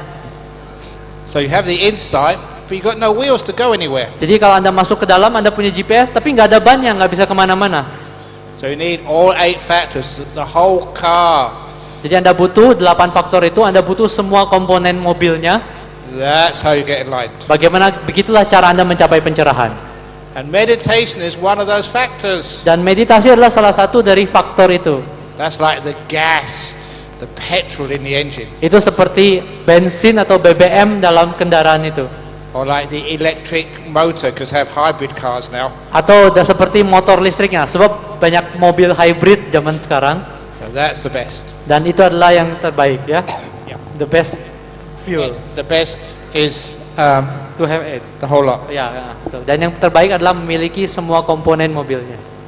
Okay. Oke, tepuk tangan. Ya, masih ada sedikit waktu lagi. Achan, very short question. How to let go? Bagaimana caranya let go, melepas? Okay. It's easy. Just let go. Gampang sekali, cukup lepaskan saja gitu. But remember what you've got to let go of. Tapi ingat apa yang harus Anda lepaskan. Let go of controlling. Lepaskan sikap berusaha mengendalikan. Let go of past and future. Lepaskan masa lalu dan masa depan. Let go of all this thinking which is always giving things names. Lepaskan ini semua, harus selalu berpikir ini, selalu berusaha membandingkan ini. Let go of trying to go somewhere and attain things. Lepaskan bahwa kita tuh harus pergi ke suatu tempat untuk mendapatkan sesuatu. My master Ajahn Chah used to say, We meditate not to attain things, Ajahn Chah, guru saya sering berkata bahwa kita meditasi bukan untuk mendapat sesuatu, but to let go of everything. tapi untuk melepas segala sesuatu. So the more empty, the more free you feel. Jadi semakin kosong, semakin Anda bebas rasanya. That means you're more you've let go. Nah, itulah artinya Anda makin melepas. Just like a balloon rising into the sky. Seperti balon yang sedang mengangkasa, If you hand things on the end, it can't go up into the heavens. kalau Anda bisa mengikat sesuatu beban di ujungnya, dia tidak akan bisa naik sampai ke angkasa. But the lighter the balloon is, the higher it can fly. Tapi makin ringan balonnya, makin tinggi dia bisa terbang. Just like you when you die. The more attachments, the things you think you own, the more you carry with you, the lower you go. Seperti saat Anda sedang meninggal, makin banyak kelekatan, makin banyak Anda bawa, makin banyak beban, makin rendah Anda perginya. But if you can let go totally, so just like a balloon with no weight, you go really, really high. Tapi kalau Anda seperti balon yang Anda bisa melepas semuanya, Anda bisa benar-benar terbang sangat tinggi sekali. Because if you want to go to heaven, there is, just like if you go on Garuda, there is a check-in baggage allowance and also a cabin baggage allowance. If you exceed that, you can't go on the aircraft to heaven. Sebab kalau Anda pergi ke surga, itu persis sama seperti di bandara, ada tempat buat counter bagasinya, ada tempat buat check-innya. Makin sedikit bagasinya. That's right. If you try to take too much baggage up to heaven, you can't get on the aircraft. Nah, seperti itu kalau Anda membawa bagasi melebihi yang dipersyaratkan, Anda nggak bisa naik pesawatnya. So travel lightly through life. Jadi tolong melewatilah kehidupan ini dengan membawa beban yang ringan. And even more lightly through death. Dan makin ringan melalui kematian saat Anda meninggal. There's a special counter when you check into heaven. Ada counter khusus pada saat Anda mau check-in ke surga. Especially for people with cabin baggage only.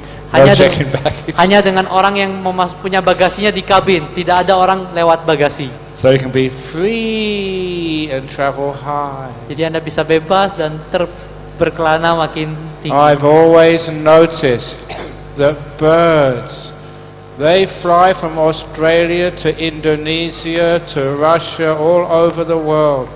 I've never yet seen birds carrying suitcases.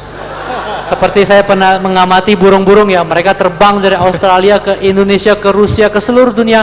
Saya tidak pernah lihat ada burung bawa koper. Medan Airport, so many suitcases. Sedangkan kalau di airport, wah semua orang bawa koper. I think that may be one of the reasons why Malaysian Airlines crashed. Mungkin itulah salah satu alasan kenapa pesawat Malaysian Air itu jatuh. Too much baggage. Terlalu banyak bagasinya. Too much. No, I shouldn't say that, so that's wrong. Yeah. Tapi itu cuma lelucon ya. Oke, next question Ajahn. Yeah, go on. Ya, Ajahn.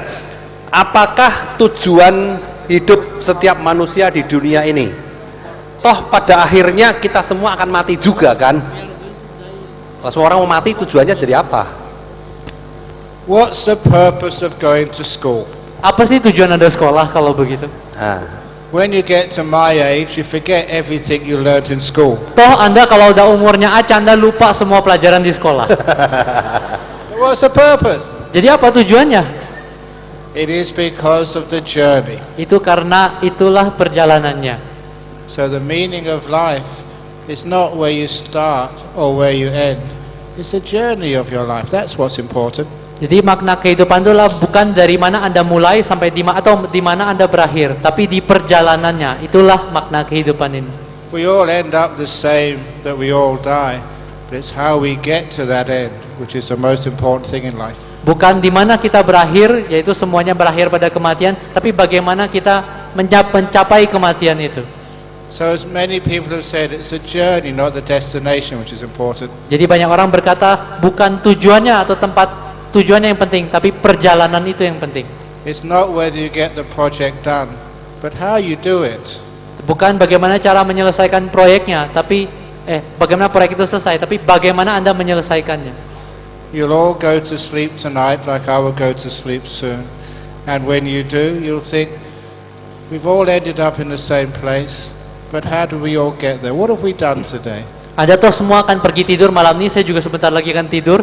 Anda mungkin harusnya bertanya seperti ini, apa sih yang saya lakukan? Toh semua sampai ke tempat tidur kan? Apa yang saya lakukan untuk saya bisa sampai ke sini hari ini? Apa yang sudah saya lakukan? And those of you who've been kind and generous and use your time wisely today, you'll go to sleep happy. Dan Anda yang baik, Anda yang dermawan, dan Anda yang menggunakan waktu Anda dengan baik, Anda akan tidur dengan bahagia. Just like those of you when you die, you've lived a wonderful life. You've been kind, you've been generous, you've been loving, you've been good, you've used your life well. Sama Of course, seperti you will die happy. Sama seperti saat Anda menjelang kematian. Kalau Anda menggunakan hidup Anda dengan baik, menggunakan waktu Anda dengan bijaksana, Anda dermawan, tentu saja Anda akan meninggal dengan bahagia. So that's very simply the meaning of your life. It's a journey. Jadi sangat sederhana makna kehidupan Anda. Itu adalah perjalanan. We all get to the same destination, but how did you get there? Semua orang akan mencapai tempat tujuan yang sama, tapi bagaimana Anda mencapainya? And that will define, or that will make your next journey. Dan itu yang akan membuat perbedaan kemana Anda akan pergi berikutnya. Okay. Terima kasih.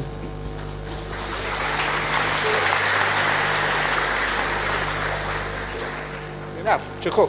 Now one more. Ya, ini penting. Important. Apakah setelah kita meditasi, kita perlu melakukan pelimpahan jasa? Karena biasanya kita melakukan pelimpahan jasa kan habis melakukan kebajikan, perbuatan baik. Jadi kalau pas kita melakukan meditasi itu, apa sih kebajikan dari meditasi?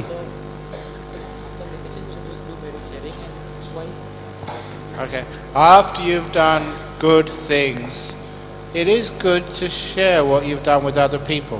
Setelah Anda melakukan perbuatan baik, sangat baik untuk berbagi tentang apa yang Anda telah lakukan kepada orang lain. But what most people do in our modern world, they share their bad karma. Tapi apa yang dilakukan orang-orang di zaman modern adalah mereka malah berbagi karma buruk mereka. They've been speeding and been fined by the police, Mereka malah ngebut dan malah ditilang sama polisi. and they share that bad karma with their wife. Dan Oh, mereka- wife, I've had a terrible day today. Don't you tell anything to me.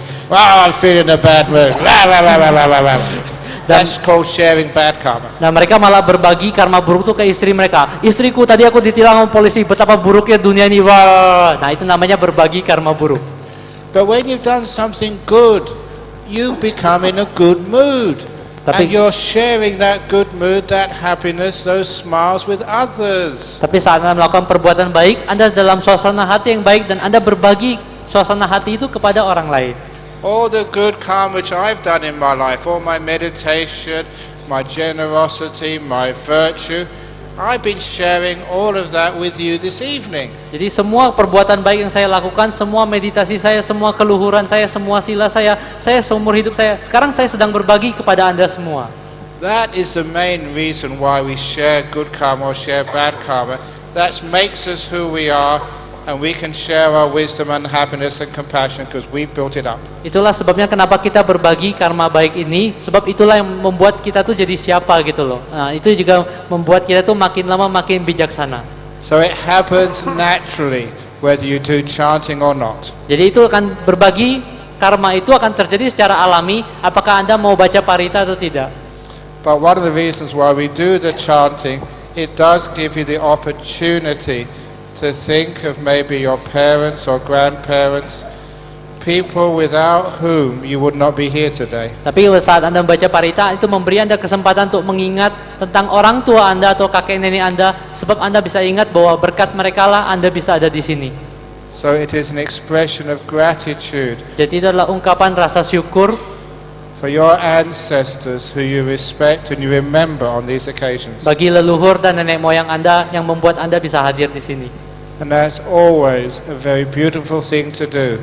Whether those ancestors receive anything or not, it's a beautiful thing that you always remember them. Dan itu adalah perbuatan yang sangat indah, sangat luar biasa sekali. Baik entah nenek moyang atau leluhur Anda menerimanya atau tidak, itu tetap suatu perbuatan yang indah.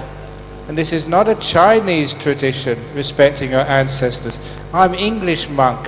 I respect my ancestors too, and I remember my grandparents, my parents who are now dead, and all the sacrifices they gave for me. Dan ini bukan tradisi Cina. Saya ini biksu Inggris dan saya ingat apa yang saya menghormati juga leluhur saya. Saya ingat apa yang dilakukan orang tua saya, kakek nenek saya, pengorbanan yang mereka lakukan untuk saya. So when I share merits, I remember those sacrifices, and it makes my heart very big. Dan saat saya melakukan berbagi karma baik ini, saya mengingat mereka dan itu membuat hati saya begitu besar. So that's why it's always good to do this, even though it happens naturally.